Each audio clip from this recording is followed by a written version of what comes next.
Los riñones están ubicados a cada lado de la columna vertebral en el compartimiento más posterior del abdomen denominado retroperitoneo. Estas estructuras cumplen diversas funciones, dentro de las cuales podemos destacar la regulación homeostática de líquidos e iones y la eliminación de desechos mediante la formación de la orina. Las funciones pueden realizarse gracias a su unidad funcional y estructural llamada nefrona, en la cual se llevan a cabo los 4 procesos finales renales: filtración, reabsorción, secreción y excreción. La orina formada discurre desde una estructura ubicada en el seno renal, la pelvis renal. Posteriormente, la pelvis se continúa como los uréteres que desembocan en la vejiga urinaria, y esta última dirige la orina a la uretra, que es la última porción de este sistema urinario. El riñón es un órgano ubicado entre las vértebras T11 a L2. Junto a ellas podemos encontrar otras estructuras como los grandes vasos, la aorta abdominal y la vena cava inferior. A cada lado de los riñones, en su parte superomedial, encontramos las glándulas suprarrenales. El riñón presenta 3 mecanismos de fijación, como lo son la presión intraabdominal, la cápsula adiposa y la fascia renal con sus 2 hojas. Anteriormente, el riñón izquierdo limita en su parte superomedial con el estómago, superolateral con el vaso, medialmente con la cola del páncreas, inferomedial con las asas del yeyuno e inferolateral con el colon descendente. Los límites anteriores del riñón derecho son superiormente el hígado, medialmente la segunda porción del duodeno e inferiormente con el ángulo derecho del colon. En su parte posterior limitan la porción más superior con el diafragma, en la porción inferior medialmente con el músculo psoas mayor, en su parte media con el cuadrado lumbar y lateralmente con el músculo transverso del abdomen. Si hacemos un corte coronal al riñón, podemos observar 2 porciones, una denominada corteza, región donde se encuentra la mayor parte de la nefrona, unidad funcional del riñón. Luego podemos observar la médula conformada por 8 o 12 pirámides. Entre aquellas pirámides observamos las columnas. Finalmente, en la última porción de cada pirámide vemos las papilas renales que desembocan en los cálices. En cuanto a la irrigación, la arteria renal es una rama de la arteria aorta abdominal y se origina a nivel de L1. Esta arteria, al acercarse al hilio renal, se divide en 2, una división anterior y una posterior. De la división anterior se originan 4 arterias segmentarias cuyos nombres corresponden a las áreas irrigadas: superior o apical, anterosuperior, anteroinferior e inferior.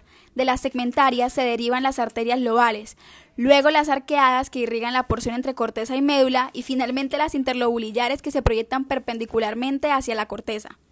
Cada zona de irrigación que corresponde a las arterias se encuentran esquematizadas mediante diferentes colores.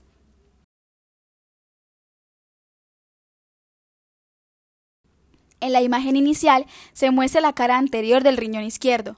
El color amarillo hace referencia a la zona de irrigación de la arteria segmentaria superior, el verde a la arteria segmentaria anterior superior, el azul a la arteria segmentaria anterior inferior, y la tonalidad más clara señala la irrigación de la arteria inferior. Posteriormente se encuentra la arteria segmentaria posterior. En el riñón encontramos una inervación autónoma simpática y parasimpática. Las fibras parasimpáticas preganglionares se originan a nivel del núcleo dorsal del nervio vago, y a través de este mismo la información discurre hacia los ganglios cercanos al riñón, donde hacen sinapsis y se continúan con fibras postganglionares. La información simpática se origina de las astas laterales de T10 a L2. Posteriormente hacen sinapsis en los ganglios aórtico renal y renal y siguen las fibras postganglionares, y junto con las demás fibras se forma el plexo renal. Al mirar un lóbulo renal formado por una pirámide y la corteza a su alrededor, se puede apreciar a la nefrona. Las nefronas están conformadas por un corpúsculo renal y los denominados túbulos uriníferos. Siguiendo el esquema de la irrigación de la arteria interlobulillar, se desprende la arteriola aferente, que forma una red de capilares dentro del corpúsculo denominado glomérulo renal. Cuando los capilares salen nuevamente del corpúsculo, se denomina arteriola deferente, que posteriormente forman los capilares peritubulares. Los capilares que se proyectan hacia la médula y que están junto a los túbulos rectos se denominan vasa recta, el cual glomérulo está rodeado de una cápsula denominada cápsula de Bowman. La hoja parietal de esta cápsula se continúa como el túbulo contorneado proximal, luego túbulo recto distal. Al entrar en la pirámide se continúa como asa de Henle y entra nuevamente en la corteza como túbulo recto distal.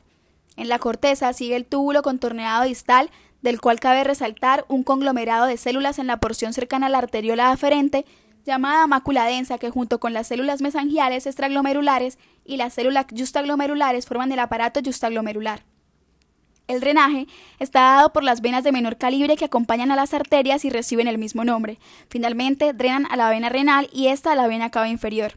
El riñón se caracteriza por desempeñar 4 procesos básicos. Filtración se realiza a través del glomérulo renal por medio de la membrana de filtración glomerular formada por el endotelio capilar, una membrana basal y la lámina visceral de la cápsula de Bowman.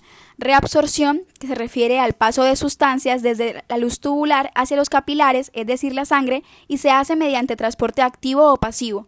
La secreción corresponde al paso de sustancias desde la sangre hacia la luz tubular.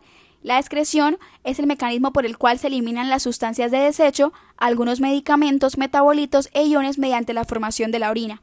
Para seguir una secuencia en cuanto a los procesos renales, se debe tomar en cuenta el flujo sanguíneo que entra en el riñón, ya que las sustancias filtradas provienen de la sangre y sin una adecuada filtración, los demás procesos se verán afectados. La secuencia desde el glomérulo es la siguiente. 1. De la sangre que llega a la nefrona aproximadamente se filtra el 20% del plasma, lo que corresponde aproximadamente a 125 mililitros por minuto o 180 litros por día. 2. Los túbulos proximales reabsorben aproximadamente un 65% de sodio, cloro, bicarbonato, potasio y aminoácidos filtrados y glucosa. En cuanto a la secreción, por parte de los capilares hacia la luz tubular, se encuentran ácidos orgánicos, bases como sales biliares, oxalato, urato y catecolaminas e iones hidrógenos. 3. El asa de Henle consta de 3 segmentos con funciones distintas. Hay un segmento descendente delgado, ascendente delgado y ascendente grueso. El epitelio de la porción descendente delgada es muy permeable al agua, pues se reabsorbe en ella el 20% y moderadamente a la urea y el sodio, lo cual concentra la orina. La porción delgada ascendente junto con la porción gruesa son impermeables al agua, pero se reabsorben algunos solutos como sodio, cloro y potasio, siendo de aproximadamente un 25% su reabsorción a este nivel. También cantidades considerables de calcio, bicarbonato y magnesio. 4. En el túbulo distal se reabsorben iones incluidos sodio, potasio y cloro, pero es casi totalmente impermeable al agua y a la urea. 5. La última porción del túbulo contorneado distal y el colector cortical están formados por 2 tipos de células, las intercaladas y las principales. Las principales reabsorben agua y sodio de la luz y secretan potasio a la luz y están sujetas al control de la aldosterona. Las intercaladas tipo A reabsorben potasio y secretan hidrogeniones. Estas actúan en acidosis eliminando iones de hidrógeno. Y las tipo B secretan bicarbonato producido en la célula y reabsorben ion hidrógeno en alcalosis.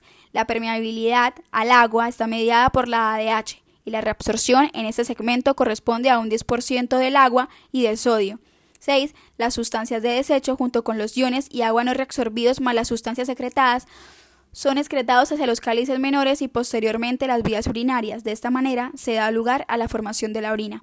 A través de los procesos anteriores, el riñón puede cumplir con sus funciones, las cuales son regulación del volumen del líquido extracelular y la presión arterial, mantenimiento del equilibrio iónico, eliminación de desechos, regulación del pH, regulación de la osmolaridad. También puede desarrollar otras funciones como la producción de hormonas que influyen en la regulación renal y en las demás funciones. Por otra parte, el riñón tiene la capacidad de hacer gluconeogénesis cuando la persona se encuentra en un ayuno prolongado.